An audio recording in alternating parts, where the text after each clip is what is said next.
Ladies and gentlemen, welcome to another phase.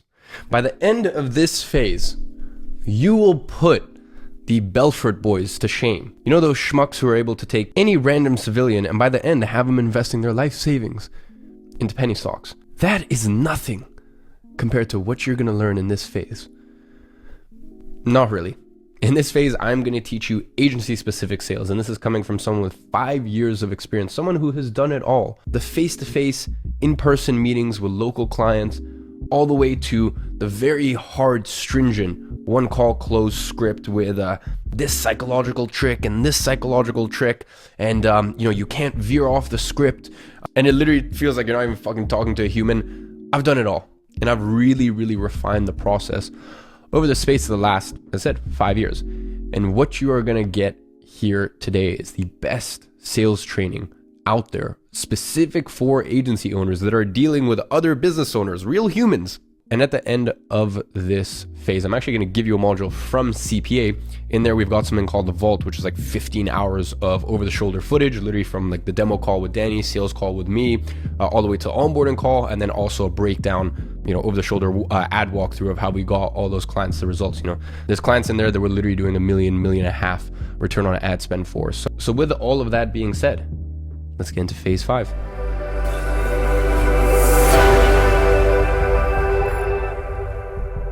So, the cardinal sins of sales. Now, in today's teaching, we are going to go over the insanity surrounding sales, understanding what not to do in order to perfect sales. Cardinal sin 1, 2, 3, 4, and 5. Now, let's talk about sales in the agency world. Sales is so grossly misunderstood for many reasons. First things first is the stereotype in movies and like just in general, the stereotype or this image of a salesperson that presses very hard. And in fact, there's a lot of sales trainers out there that teach that form of sales. Here's the issue. That can work, right? The thing is, if you pressure sell me into even buying a watch, right? Or you use some sort of sales tactics, at the end of the day, I will say someone, for example, who deals with watches, let's say a salesperson at Patek Philippe or Richard Mille, that's probably not the wisest move, because then if someone has, buyer's remorse, then they probably won't come back to you. But let's be honest, let's say someone like a car salesman or just a salesman for a one-time product, right? If they sort of pressure sell or use some tactics, there's no issues, right? Because that's product-based sales, right? Same thing with, I'll be honest, a lot of people out there when it comes to courses and programs, they can use sort of pressure tactics or these like gimmicky stuff, right? And at the end of the day, that's fine, because someone will purchase and then, maybe they might regret their purchase 2 months later, but whatever, it's a product, right? With service-based sales, it's kind of like SaaS companies, right? You can't really fuck around. You need to understand there's a big, big difference between product-based sales and service-based sales. So you can jump through as many hoops as you want. You can use as many little sly sales tactics and tricks and whatnot, and that might work. But after the first month, what do you think is going to happen? The client's going to go, oh, wow, actually, I really didn't want to do this. And I really wasn't sold until, this trick was used and this trick was used.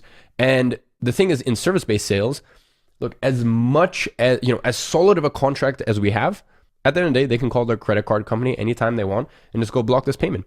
And that's the thing you need to understand in service-based sales, right? Is we're providing a service, and we're forming a partnership with these clients. So they need to be bought in.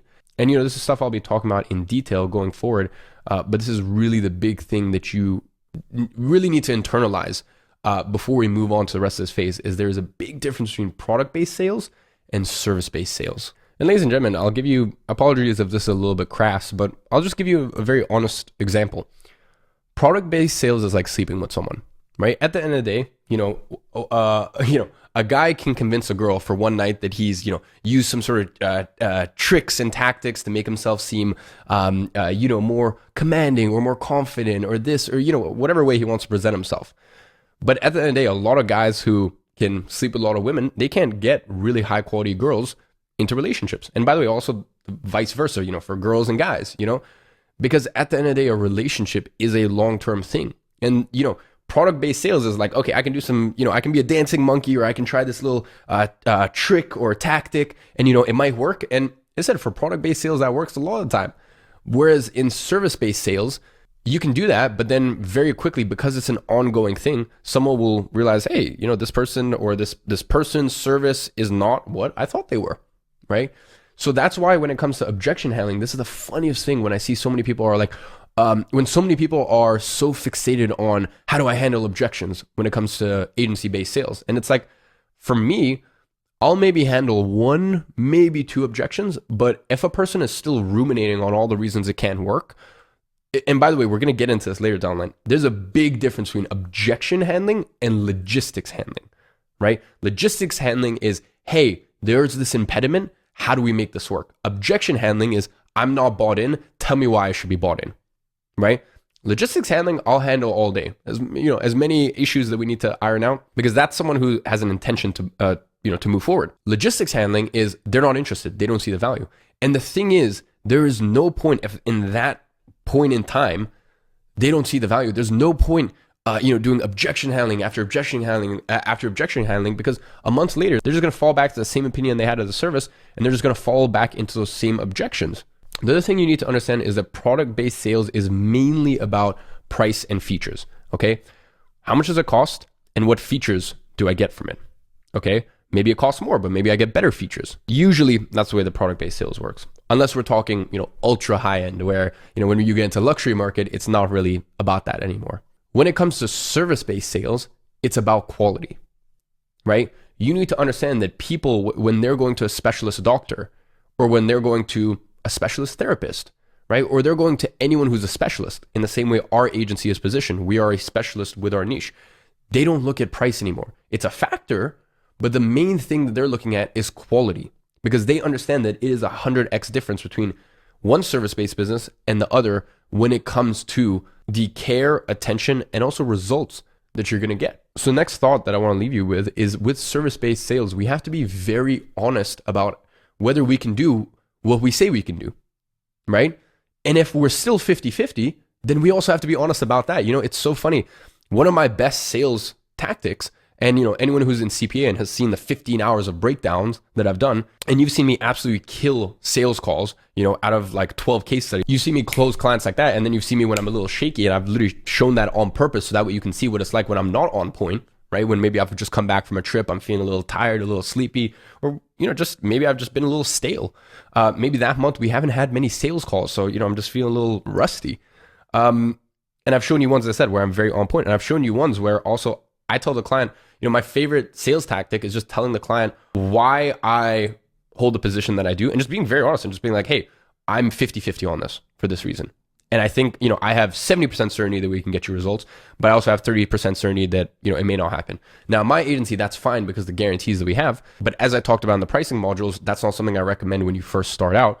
So the reason I say that is because being honest with your intentions for me has been one of the best sales tactics, right? So we're going to go through all of this in this phase. And as I said, in terms of agency specific stuff, you're going to get the best agency specific sales training out there. What to say in a 1-call close, how to position a 2-call close, how to position paid trials. We're going to get into all this. Every single scenario you can imagine, we're going to get into it. And then we're going to show you actual real life footage of this stuff. But before we do all of that, the best place to start is to talk about what not to do. And that's really what this module is about. It's the cardinal sins of sales that you need to avoid at all costs. So cardinal sin number one. Is to think that you have a sales problem when 99% of the time, you just have a prospecting problem. You see, sales is glitz and glam, but you need to understand that 70% of the time when a prospect gets on the call with you, their decision is already made. When it comes to sales, really, it's three things. Is the client bought into the service? Is this the right time for their business? And then lastly, if those two are on point, right? They understand the service and they understand that this is the right move forward for their business. And they also have the drive to move forward with this right now. Because here's the thing, right? There's so many things I know I should be doing in both of my businesses that I said, I know I should be doing, but I just don't have the time. Logistically, it just doesn't make sense right now. Or I just have a lot on my plate and I don't have that burning desire to move forward with it. Right. So, let's say someone came in, we don't really use service providers anymore. Like for the past 2 years, my entire team has been fully in-house. We don't even use contractors. Let's say someone came to me and they're like, look, I will do this for you. I want to be full-time with you. This is a role that you don't currently have, but you need for this, and this reason. And they could be a 10 out of 10 fit because I just have a lot on my plate right now. It's just not going to happen. So you need to understand that these two need to be in place. You know, as I said, for me, majority of sales is just meeting a prospect who's in the right headspace to move forward and is motivated to move forward. And in order to do that, you need volume. Then the other 30, 40% is, hey, we're bought into you specifically. And as I said, without these two things, without them being bought into the service that you're doing, because as I said, there's also parts of my business where right now, I don't think that's the right thing for my business, or I don't think that I need that role, right? You need to understand with your service, for certain clients, they're like, oh, let's say you're doing email marketing, you know, for e-commerce business. They're like, oh, I don't need that, right? So no matter how good your sales are, if they haven't made that switch yet, and this is, in all fairness, this is something that you can do on that sales call, or more importantly, as I said, once, you know, kind of going back to my point, this is something that you can do through your prospecting, the way that you educate them before that call, or the way that you at least spark some sort of excitement around it before that call. You have a sales problem when 99% of the time, it really is just a prospecting problem. And the last thing I want to mention is the velocity of meeting is very important. Let's say I would rather have 4 meetings in 1 month and then not have any meetings for the following 3 months than have, you know, 4 meetings spread out over 4 months, right? I mean, either way, that's ridiculously low volume, but just as an example, because each meeting is really just a stepping stone, and psychologically it does a lot for you as well, right? You need to understand that when you have low volume of meetings, it really, you put too much pressure and too much emphasis on that meeting. And as I said, a large portion of sales is just being very honest as to whether this is a good fit or not, right? And, you know, let's bring this back into the dating world. If you're not having, you know, sufficient dates, you might meet someone who probably isn't the best fit for you because you know, you're like, oh, I haven't met someone in a while. Like, you just get too attached, right? And when something like that happens, it always ends up badly, right? You always need to come and you need to build a partnership from a place of abundance. So just remember, if you're having some issues and you feel as though your sales isn't on point, 99% of the time, it is a prospecting problem, not a sales problem. So ladies and gentlemen, this printout is available right below this video. Moving on to cardinal sin number 2. The next sin is never copy the script word for word. I thought this was self-explanatory, but people in Agency Incubator, you know, the last variation of this program, just literally took and just word for word copied things, right? The way that I've structured the sales script inside of Agency Navigator, there's one for a 1-call close and there's one for a 2-call close, whatever you use, right? And there's a lot of room for variation in there. And the other thing is, with the way that we have the plug and play structured, you're not going to be able to copy paste. So it's funny, you know, I mean, in all fairness, you can literally just copy the script because you could have the plug and play open by a Google Doc and you could copy over. But even that, I just wanted to add a bit of friction because I want you to use that, the script, the 1-call close script and the 2-call close script really as a rudder, but then, you know, personalize it to your own tone. Ladies and gentlemen, I have a very specific style of sales. I'm a very sort of logic-based salesperson, and I'm a very, a lot of the things I do are very subtle, right? I never, you know, a lot of my clients, a lot of times they'll tell me like, it feels like, you know, I wasn't even in a sales situation. Like, it felt like we were having a conversation, and that's my personal style. And that's a style that fits me. But then there's other people who are a lot more sort of brash, but that actually works for them, right? So who am I to judge their sales style? So you need to use whatever sales style works for you. And I also have very specific phrases and words that I say. It's funny because a lot of my students will be like, dude, like all of the other people who have agency education programs, like they use your same words. Like it's weird. Like it's just freaky, right? And I'm like, yeah. And that's probably not going to work too well for them, right? Because as I said, when I say certain stuff, like it has a certain ring to it, or it's just punchy because that's just, it's my, you know, it's my lexicon. You know, I have a very large lexicon, and I mean that both in here and then actually, you know, written down. Whenever I find a word that I like and it just rolls off the tongue for me, I write it down and I add that into my vocabulary. And same thing with certain phrases, right? So the biggest mistake you can make is take that 1-call close or that 2-call close sales script and just go, just copy paste it, right? Because even, first of all, that's just not an effective method in terms of copying people, right? Because the thing is, you need to understand in our market, and I don't know if I can't remember if I've mentioned this other times in the program, but you need to understand in our market, this is not 2017, this is not 2018. I guarantee you're not the first agency they've spoken to. So if you sound like all the other agencies, they're just going to roll their eyes and be like, all right, fuck this, right? You don't want to sound like the other agencies. You don't want to look like the other agencies, right? Now, at the end of the day, there's only so much variation we can have. And this is the other, like, it's funny how like, these two, you know, people always go to extremes. They're like, okay, let me be like copy paste like every single other person, and then the other extreme is like, let me be so different that it's just like, it's unnecessary. The client doesn't actually understand what you do. And it's just like, you're trying to add differentiation, but there's no real differentiation there. You need to understand, look, as agencies, there's not, once again, like a doctor is not being like, I need to be this specific thing and I need to have this specific angle, right? A doctor's just like, well, I'm better than the other doctor and I can prove it. And if you're not, you put one foot forward in front of the other, right? And that's really what having an agency is. And that's why, as I said, I've never seen it where a person makes less money in year 2 than they do in year 1, or makes less money in year 5 than they do in year 3. Whereas in other businesses, affiliate marketing, e-commerce, I mean, the biggest one is education companies. I know the top guys in every single one of those industries. I'm friends with all of them. All of their businesses do worse in year 5 than they do in year 3. And as I said, that comes down to the fact that we have a service-based business and people are paying for quality. Okay. So you don't need to go, the reason I say all this is because you don't need to go too extreme when it comes to differentiation. But when it comes to your sales script, just don't sound like every other person. I'll give you a perfect example, right? One of my favorite phrases that I would always mention in my sales, well, they weren't really sales calls, they were sales meetings back in 2017 when I used to do everything face-to-face, was you're leaving money on the table. Because it's very visceral. Like you can imagine it, right? Like it's almost like that money is on that table there while I'm speaking with this prospect. And for me, that worked perfectly. That rolled off the tongue. It was a phrase that I liked. But here's the issue. When I mentioned that in a video, or in the two variations ago, 6-figure SMA, the OG program, the issue is people, when I say stuff, they take it as gospel, right? They don't go, okay, I need to change this up, or I need to find something that works better for me. And then now, if you tell an agency, if you tell a client, you're leaving money on the table, they're like, oh no, it's one of these dickheads. Oh, right. So you just want to make sure you don't sound like every other agency out there. So when I give you that sales script, of course, there's certain bits where it's like, you're not gonna sound like every other agency if you're like, oh, so where's the monthly revenue at, right? Like there's certain stuff where that's just very bog standard basic, right? But some of the ones that are a little bit more expressive and are a little bit more unique to me, find your own groove, find your own rhythm. So that's pretty much all I have to say for this cardinal sin. So this printout is available right below this video. Moving on to cardinal sin number 3. Cardinal sin number 3 is a very simple one, but one that a lot of people get very, very wrong. And that's don't be lame.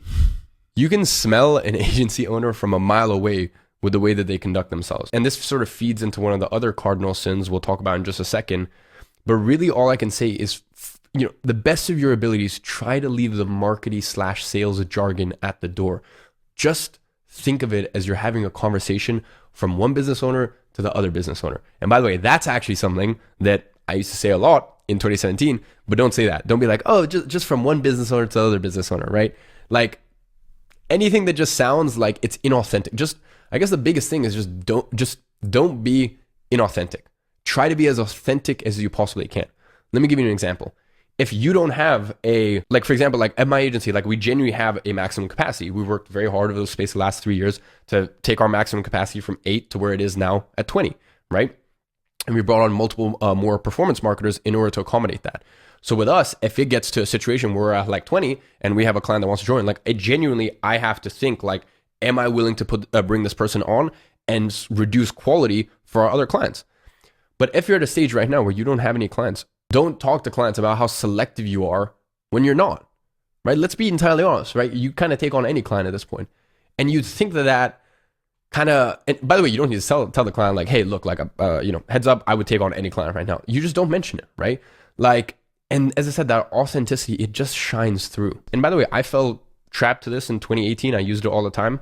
And even towards the end of 2017, don't use like scarcity or incentive-based pricing if you're not going to stay true to it, right? If you're going to tell the client, hey, it's $1,500 today, and if you make a decision in 7 days, it's $2,000 per month, stick to it, right? Because then you're just every other fly-by-night salesman. Even just the way that you describe your agency, you'll notice every agency goes, we help this niche by doing this, accomplish that. Like it's just, we don't really have any like catchphrase or anything at IG Media. Like the main sort of thing that we did is I've always thought like, I started having this thought like kind of mid 2018, like fuck, like it's so cool. Like we're just like these internet nerds basically printing money for our clients, especially because most of our clients back then were info product businesses. So it really is printing money for your clients. So I kind of always latched onto this idea of alchemy. And that's something when I revamped the website right at the beginning of 2020, we latched onto this idea of alchemy and we talk about in case study and this and that.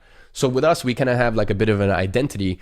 Find what yours is, right? Find what yours is. But as I said, just, you can almost compare it to like a Volvo. You can say as predictably as your Volvo turns on, or like as predictably as a Volvo runs, right? Like you can almost position yourself as like, look, what we do is not exciting or there's no special magic to it, but we just get it done, right? So whatever you do, as I said, you just don't want to sound like every other agency in your sales encounter, and you also just don't want to position yourself. And really, let me reinstate this. That doesn't mean that your offer has to be any different. It's just the way that you conduct yourself, right? And by the way, it could even just be in terms of little quirks within the way that you deal with clients, right? Like maybe you've just got special, unique things that make your agency tick, certain special hobbies. And I'm just throwing out some ideas here. Maybe, especially if you work with some younger clients, maybe e-commerce clients and stuff like that, maybe you've got a thing where once a month, you and all of your clients hop on Warzone, or I'm a grandpa, so I don't know what the cool kids play these days, right? Call of Duty or Warzone or something like that. Or maybe Warzone is Call of, I don't know. Tristan, help me out here. Or what's the other one? Fortnite? I think that's it. Yeah. Point is, like maybe that's your thing, your spiel. Once a month you hop on a thing with all your clients. Like these are just all sort of like unique things. Like any of my clients that let's say I'm traveling, I'm in their city. A lot of times we'll go and we'll get cigars, or we'll talk about watches. Like a lot of times I actually have my clients on WhatsApp. Like my clients never message me anything business related on WhatsApp. But I have my clients and we talk about like watches, and I'll send new watch releases to them, and then they'll send new watch releases to me. Now, as I said, in terms of your sales process, this doesn't change your sales script or anything like that. But as I said, it's just the way, I guess the biggest thing I want to say is just think about your ecosystem and how coming into your ecosystem, it will feel like a fresher breath there compared to everything else that's out there.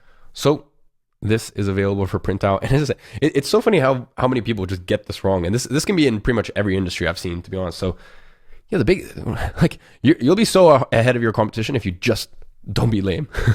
Cardinal sin number 4. The next cardinal sin, and that kind of ties into the last one, is never be insincere, right? So always just be honest with your intentions. And I think us as agency owners, sometimes we don't give our clients enough credit. Like we think, we think our clients have never heard this before or have never been reached out before. You need to understand, as I said, in our current climate, prospects have been reached out before. They probably hopped on calls with other, lame agencies before, right? They just tried to use a cookie cutter script and just treat them like any other person and not get to know them or their business.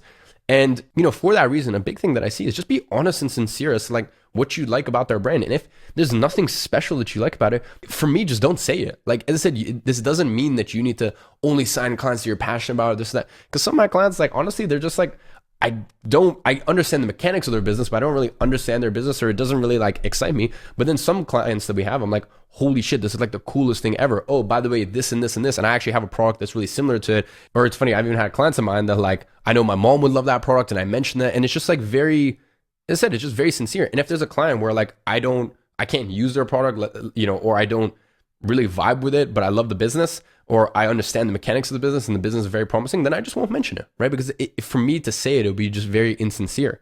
Okay, so be honest with your intentions. And then more importantly as well, just be very sincere with what you like about their business, what you don't like about their business. And as I said, if there is nothing that you particularly like about the business, just don't say it. Like, it's very powerful, some of the stuff. Like, it's funny because we think that, if we give them a insincere compliment, right? Or a compliment that maybe we don't necessarily mean. We think, okay, it can't do any harm. It will, because they'll be able to see through it. We think that, hey, if we say something like incentive-based pricing, and we don't stick with it, like we think, there's no harm in saying it. Well, as I said, if they can see, these clients are smarter than you think.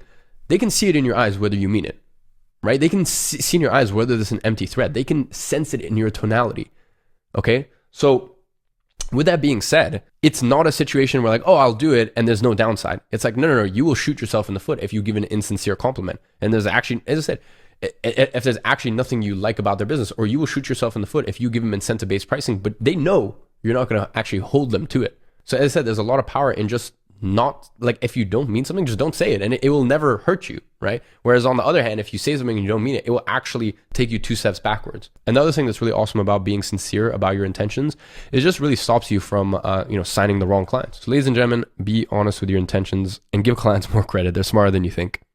Cardinal sin number 5. The fifth and final cardinal sin is so important and is also going to put you at ease so much, because you see, most of you guys go in and you think, hey, what's going to happen if I go in and they don't close because they don't say yes?